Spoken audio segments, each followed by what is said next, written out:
आप देख रहे हैं आजाद बोल इंडिया का हेडलाइंस शो। जिक्र होगा उन बड़ी खबरों का जो आज सुर्खियां बनी। आज है 25 जनवरी 2025। मैं हूं आदिल खान आजाद। दुनिया के सबसे बड़े अखबारों और सबसे बड़े पोर्टल से चुनी गई सबसे बड़ी खबरों में आज आप देखेंगे इजराइल के 4 होस्टेजेस रिहा, 200 फलस्तीनी भी जेल से निकले, जश्न का माहौल। आईडीएफ की जिद अब भी जारी। नॉर्थ गजा में लोगों को वापस आने से रोका, लगाई बड़ी शर्त। याहिया सिनवार का पुराना वीडियो हुआ जारी, जमीन पर जंग लड़ते आए नजर। ईरान ने इजराइल को यूएन में धोया, कहा तुम्हारी हार और जुल्म इन इल्जामों से नहीं छुपने वाले। और मैक्सिको बॉर्डर पर यूएस मरीन तैनात, अमेरिका में लीगली घुसने वाले बन सकते हैं निशाना। चलिए शुरुआत करते हैं। थोड़ी देर से आए क्योंकि कुछ खबरें और तस्वीरें कलेक्ट करनी थी जो अभी तक नहीं आई, इसलिए शोर लेट हो गया। कब तक आपसे ये कहते कि सिर्फ हॉस्टेजेस रिहा हो, फलस्तीनी भी रिहा हो गए, उनकी तस्वीरें दिखाते हैं। सबसे पहले तो आप अल जजीरा की हेडलाइन देखिए। 4 Israeli soldiers, female soldiers Hamas ने रिलीज कर दी। फिलिस्तीन स्क्वायर पर जाकर इन्हें बड़ा एक स्टेज लगाकर, भव्य स्टेज लगाकर आजाद किया गया। पूरी तरीके से लगता है कि ना वीडियो के जरिए पूरी दुनिया को मैसेज देने की जरूरत जो है वो देने की कोशिश की गई कि भाई हम होस्टेजेस को कैसे रखते हैं। वो हमारे यहाँ से जाते हैं तो खुशी खुशी जाते हैं, ऐसा नहीं है जैसे इजराइल से फ़लस्तीनी कैदी आते हैं। तो फिलहाल गजा में सीज़ फायर डील के तहत ये पहले फेज़ के एक दूसरी स्टेज में इन इजरायली कैदियों को, लड़कियों को, होस्टेजेस को छोड़ा गया। ये अपने घरों पर जाकर अपने लोगों से मिल गई। फिलहाल आईडीएफ ने इनके इजराइल पहुंचने का ये वीडियो जारी किया है। जब इन्हें रेड क्रॉस की गाड़ी लेकर आई तब वहां पर ऑलरेडी जो इजरायली फीमेल सोल्जर्स खड़ी हुई थी, उन्होंने उनको गले लगाया और बाकी सोल्जर्स ने उनसे हालचाल लिए। इनके कुछ मेडिकल टेस्ट भी हुए। जैसा कि मैंने आपको पिछले एक वीडियो में बताया, अफवाहें थी बहुत कि प्रेगनेंसी टेस्ट हुए हैं और ये सेक्स ट्रांसमिटिंग जो डिजीज़ेज़ होते हैं उनके, तो वो क्यों होते हैं वो मैंने आपको उस वीडियो में बता दिया है। ऐसा कोई मसला नहीं है कि ये लोग जो हैं इनके ये प्रेग्नेंट हैं इनमें से कोई, या फिर इनमें से किसी ने इस्लाम कबूला। ये सब अफवाहें चल रही हैं और ऐसी अफवाहों को तो हम अंडरप्रोड करते ही रहेंगे। फिलहाल ये इजरायली लड़कियां मुस्कुरा रही हैं, हंस रही हैं, चहचहा रही हैं। मुझे कहीं से नहीं लगा इन चारों में से एक भी लड़की को देखकर कि ये कैद से निकली हैं। ऐसे लग रहा है आज़ाद हैं, मतलब पूरी तरीके से हट्टी कट्टी हैं। लगा है कि इन्हें सही से खाना और जो है खुराक इनकी जो भी है वो वक्त पर मिली है। फिलहाल फ़लस्तीनी कैदी भी रिहा हो गए। दो तस्वीरें और 2 विन में आप देखिए। जब ये फ़लस्तीनी कैदी रेड क्रॉस इंटरनेशनल की बस में जब सवार होकर निकले तो वो विक्ट्री का साइन दिखा रहे थे। ऐसा लगता है वो जीत नहीं बल्कि जंग के मैदान से जीत हासिल करके, फतह हासिल करके निकल रहे हैं। तूफान अल अहरार प्रिजनर एक्सचेंज, यानी ये कहा गया है कि कॉन्वॉय, ये एक कॉन्वॉय है आज़ाद हुए फ़लस्तीनी कैदियों का, जो बेतुनिया से जो है वो रमल्ला की तरफ चला है। रमल्ला पैलेस्टीनियन अथॉरिटी का जो अंडर आता है, वेस्ट बैंक उसकी राजधानी माना जाता है। ऑफिशियल हालांकि है तो यरूशलेम। और बताया जाता है कि यहाँ पर बड़ी तादाद में, शोर सुनिए, बड़ी तादाद में लोगों ने, हज़ारों की तादाद में इनका वेलकम किया। इनको रिसीव करने आए थे लोग। और ये जो प्रिजनर एक्सचेंज है उसे तूफान अल अहरार नाम दिया गया है। दूसरी तस्वीर भी आप देख रहे होंगे, इनकी बसें जो आई हैं सड़कों पर और लोग खड़े हुए हैं। यहाँ पर हथियार बंद लड़ाके भी इनका इंतज़ार कर रहे थे। रेजिस्टेंस मूवमेंट के लड़ाके हैं और यहाँ पर इनको पूरी सिक्योरिटी के तहत रमल्ला में पहुँचाया गया है। तो हम इनकी रिलीज़ के बारे में कुछ और डिटेल जानकारी बाद में आपको जुटा कर देते हैं। कितने यहाँ रहेंगे और कितने दूसरे ममालिक में ट्रांसफ़र कर दिए जाएंगे। सबको इजाज़त नहीं है कि वो गज़ा या वेस्ट बैंक के इलाकों में रहें, कुछ को दूसरे ममालिक जाना पड़ेगा। 70 से 80 कमोबेश तादाद है उनकी। जेरूसलम पोस्ट ने जो खबर लिखी है उससे समझ लीजिए, इजराइल ने गाज़ा के लोगों को मनादी कर दिया, बर्ड कर दिया है कि वो लोग नॉर्थ गजा नहीं लौट सकते। कब तक? जब तक कि एक सिविलियन होस्टेज अराबेल यहूद को हमास की अल-क़स्साम ब्रिगेड रिलीज़ नहीं करती। ये अरबेल यहूद का फ़ोटो है जो 28 साल की हैं। बताए जा रहे हैं कि वो अभी ज़िंदा हैं और अगले सैटरडे वो रिलीज़ की जा सकती हैं। लिहाजा जो है अभी तक नॉर्थ गजा में फ़लस्तीनियों को, यानी गजा के लोगों को घुसने की इजाज़त नहीं दी जा रही। ये एक बहाना, एक शोशा लगाया गया है, अड़ंगा अड़ाया गया है कि وہ تم نے ریلیز یہ ان کو ہی اس سیٹرڈے کو ریلیز کیا جانا تھا، یہ اسرائیل کا کہنا ہے، لیکن اس لسٹ سے مطمئن نہیں تھا اسرائیل، اس لیے کہہ دیا کہ ہم نارتھ غزہ لوگوں کو نہیں جانے دیں گے۔ تم نے ہمیں ہماری وہ پرزنر کیوں نہیں دی جو ہم نے تم سے مانگی تھی؟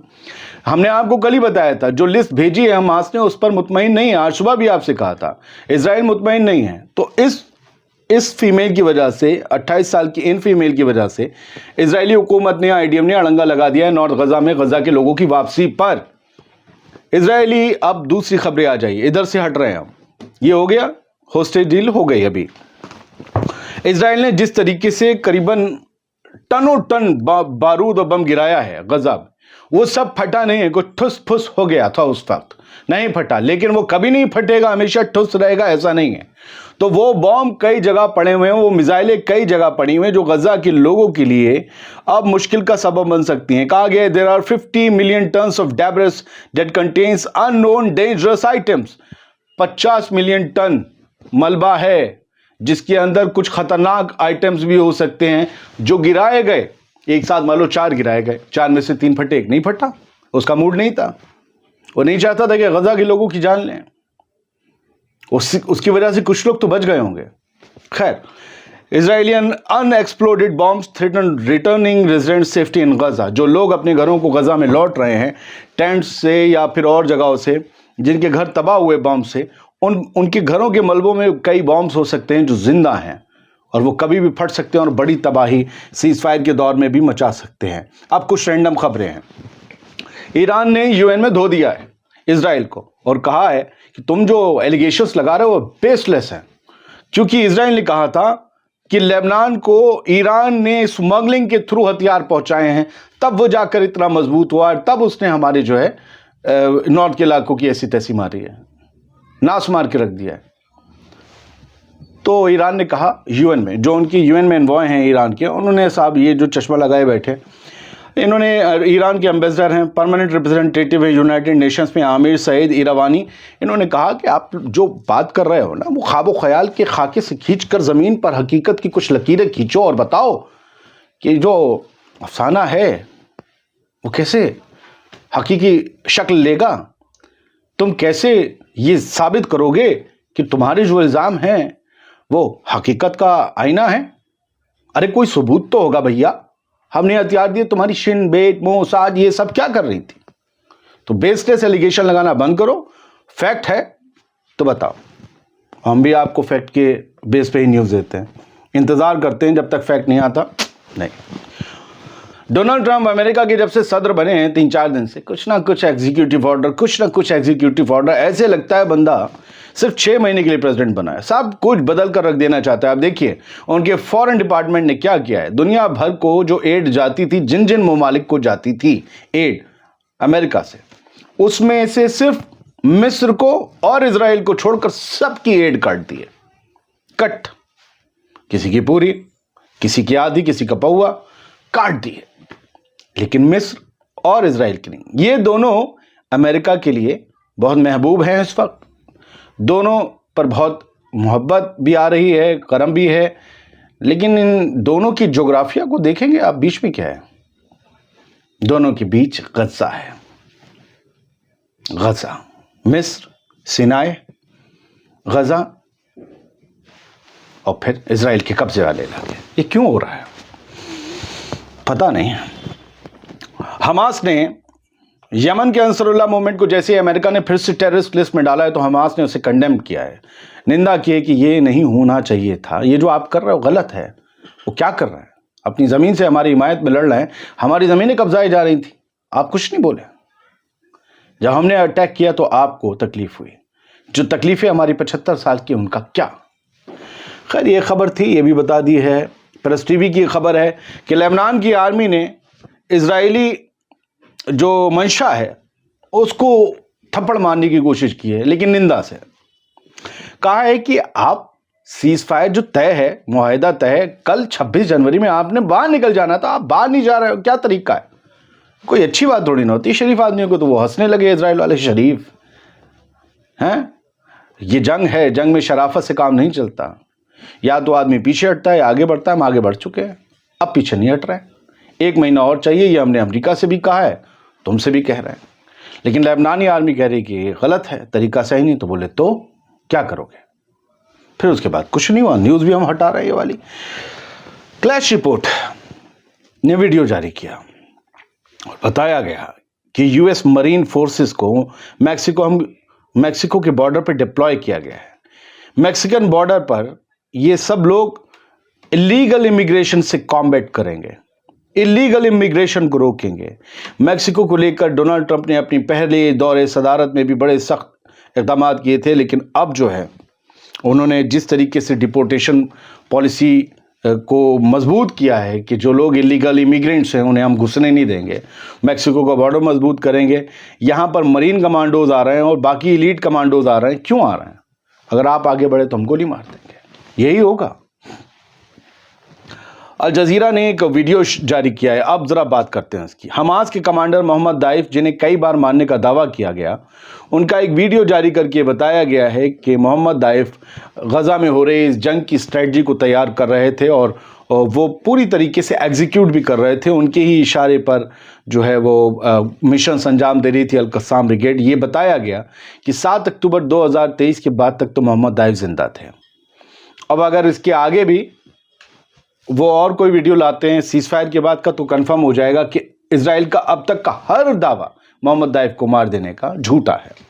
एक और वीडियो शेयर किया गया जिसमें बताया गया, मैं बस आपको वीडियो नहीं दिखा रहा हूँ, पिछला भी स्क्रीनशॉट था, ये भी स्क्रीनशॉट है, आप सब स्क्रीनशॉट चलेंगे। ये बताया गया कि 7 अक्टूबर 2023 को जिस दिन अल कस्साम ब्रिगेड ने हमला किया था, उस दिन अल कस्साम के फाइटर्स टैंक के अंदर भी बैठ गए थे। पर्सनल कैरियर जो होता है इजरायली आर्मी का, उसके अंदर भी बैठे हुए थे। 7 अक्टूबर के दिन की वीडियो जारी करके अब बताया जा रहा है कि किस तरीके से याह्या सिनवार, हमास के एक्स चीफ, उनकी मरने से पहले वीडियो एक सामने आया और एक बड़ा वीडियो अल जजीरा ने शेयर किया, पूरी रिपोर्ट शेयर की है। इसमें वो गजा में ज़मीन के ऊपर, किसी सुरंग के अंदर नहीं, ज़मीन के ऊपर इधर से उधर जाते, जंग की स्ट्रेटजी बनाते, तबाह हो चुकी इमारतों में बैठकर आईडीएफ के टैंक्स और फौजियों की मूवमेंट पर नज़र रखते हुए नजर आते हैं। और यहाँ पर एक वीडियो में उनका डायलॉग शेयर हो रहा है, जो वो उंगली उठाकर कह रहे हैं, लिखा है there is a door red, लिखा है there is a red door freedom on which every blood stained hand knocks। एक आज़ादी का सुर्ख दरवाज़ा है, लाल दरवाज़ा, एक आज़ादी का एक लाल दरवाज़ा है जिस पर खून से सना हर हाथ दस्तक देगा। मतलब ये कह रहे हैं कि वो कुर्बानियाँ जो हम दे रहे हैं और लोग दे रहे हैं गज़ा के, उनकी ज़ाया नहीं जाएंगी, आज़ादी मिलेगी। ये इस फ्रेज़ के कहने का मतलब हो सकता है। और जो उनकी कॉस्ट्यूम था, वो पूरा कंबल अंबल ओढ़े हुए थे, अपने आप को थोड़ा सा छुपाए हुए थे, सर पर उनकी गमछा बंधा था, उसको लेकर एक फ़ोटो बनाया गया है। और ये याह्या सिनवार उस वक्त ऐसे ही नज़र आ रहे थे और इसमें भी उन्हीं का वही डायलॉग लिखा है, and the red door of freedom is knocked on by every blood stained hand who said it. हमने आपको बता दिया किसने कहा था। याह्या सिनवार को दिखाया गया है कि वो याह्या सिनवार जो है वो पूरी तरीके से जायज़ा ले रहे थे जंग का, पूरे गज़ा का उनके पास नक्शा है, एक एक बिल्डिंग का नक्शा है, और वो वहाँ पर बैठकर इसी तरीके से, अब आईडीएफ को पूरी कामयाबी नहीं मिली क्योंकि इन लोगों ने बारीकी से जाल बिछाए थे, एक एक टनल, एक एक जाल का इनके पास नक्शा था। ये बताया जा रहा है, अल जजीरा की रिपोर्ट से फोटो दिखा रहा है, वो देख रहे हैं। फिर वो एक बिल्डिंग के जो भाड़ हो गया है, गिरी हुई बिल्डिंग है, खस्ता हाल, उससे सामने इजरायली टैंक्स जा रहे हैं, फौजी जा रहे हैं, उन पर नज़र रखे हुए हैं। और ये इस तरीके से एक छड़ी लेकर और फटा हुआ पजामा और कंबल ओढ़कर वो चल रहे थे। ये कहा जाता था कि याह्या सिनवार टनल्स में छुपे हैं या मुल्क छोड़कर भाग गए हैं। ये सारी चीज़ें अब फ़िलहाल जो है वो ख़त्म हो चुकी हैं, झुटलाई जा चुकी हैं कि ऐसा कुछ नहीं हुआ था। बहुत बहुत शुक्रिया, सलामत रहिए, खुश रहिए।